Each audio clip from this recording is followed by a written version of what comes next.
On a tous cette image en tête, que ce soit dans les labos ou les usines, les produits chimiques les plus costauds sont presque toujours dans des flacons en verre ou en plastique. Mais pourquoi quasiment jamais dans du métal? Eh bien, ce n'est pas du tout un hasard. On va plonger ensemble au cœur de la chimie pour résoudre ce petit mystère. Voilà, la question est posée. Et non, ce n'est pas juste une question de look ou de design, c'est bien une question de sécurité et de chimie pure et dure. Pour trouver la réponse, on va mener notre petite enquête, pas à pas. Première étape de notre investigation, on va mettre les métaux à l'épreuve de l'acide. On va voir comment un produit chimique très courant, l'acide chlorhydrique, se comporte au contact de différents métaux. L'expérience peut commencer. Alors, qui est notre premier cobaye? L'acide chlorhydrique, de formule HCl. En gros, c'est une solution avec des ions hydrogène, les H+, qui sont les vrais responsables de l'acidité, et des ions chlorure, Cl-.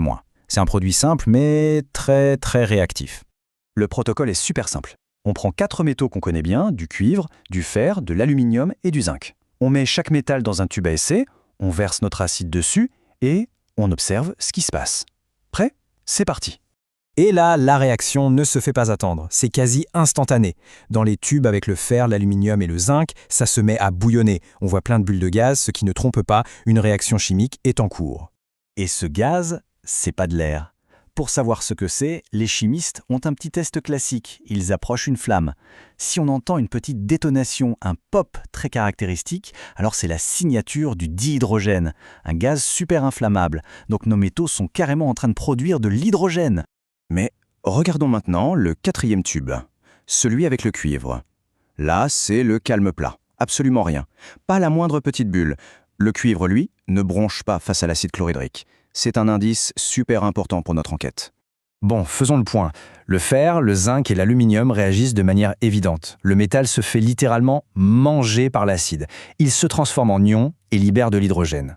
En revanche, le cuivre, lui, reste tranquille. Le premier test est donc sans appel.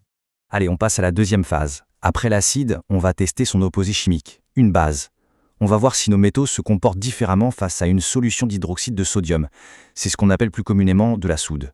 Notre deuxième produit est donc l'hydroxyde de sodium, alias la soude, de formule NaOH. Cette fois, ce sont les ions hydroxydes, les OH-, qui vont mener la danse. On refait exactement la même expérience, on met nos métaux en contact avec la soude, et là, surprise, les résultats sont différents. L'aluminium et le zinc réagissent encore en produisant toujours de l'hydrogène, mais cette fois-ci, le fer reste complètement inerte, tout comme le cuivre. Seuls l'aluminium et le zinc sont attaqués à la fois par l'acide et la base. On dit qu'ils sont amphotères. D'accord. Donc, on a vu que certains métaux réagissent et se dissoudent. Mais comment être sûr à 100% de quel métal s'est dissous dans quel liquide? La chimie a ses propres outils d'enquête, un peu comme la police scientifique. L'astuce, c'est d'ajouter un autre produit chimique, un réactif, dans la solution où le métal a disparu. Si un ion métallique est bien présent, il va réagir et former un nouveau composé, un solide qui n'est pas soluble dans l'eau, on appelle ça un précipité, et le plus génial, c'est que chaque ion va donner une couleur bien alue. Et voici la palette du chimiste. Si on a des ions cuivre, on obtient un magnifique précipité bleu. Pour le fer, c'est un vert un peu particulier. Et pour le zinc ou l'aluminium, c'est blanc. Chaque couleur est une véritable signature, une preuve irréfutable de l'identité du métal qui a été dissous. Ça y est, on a toutes les preuves en main. Il est temps de rassembler les pièces de notre puzzle et de rendre le verdict final pour répondre à notre question du début. Le verdict est très clair. D'un côté, on a les matériaux réactifs, comme le fer, le zinc et l'aluminium. Eux, ils sont attaqués, ils se corrodent. De l'autre côté, on a des matériaux stables, comme le verre et le plastique, qui restent complètement inertes. Et dans nos expériences, le cuivre s'est aussi montré très stable. Donc la raison fondamentale, la voici.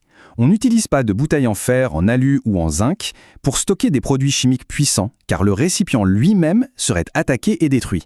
La réaction chimique finirait par faire un trou dans la bouteille, et en plus, elle contaminerait tout le liquide à l'intérieur avec des ions métalliques. Bref, c'est dangereux et complètement inefficace. Ce qu'il faut retenir, c'est simple. Certains métaux communs réagissent violemment avec les acides et les bases, en produisant même un gaz inflammable. Le choix le plus logique et le plus sûr, c'est donc de se tourner vers des matériaux inertes, comme le verre ou le plastique. Eux, ils garantissent que le contenu reste pur et que le contenant reste intact. Et tout ça, ça nous amène à une dernière réflexion. En dehors des labos, où est-ce que cette idée de réactivité chimique est utilisée? Quels objets de tous les jours sont pensés et fabriqués spécifiquement pour leur capacité à réagir, ou au contraire, à ne surtout pas réagir? La réponse est absolument partout autour de nous,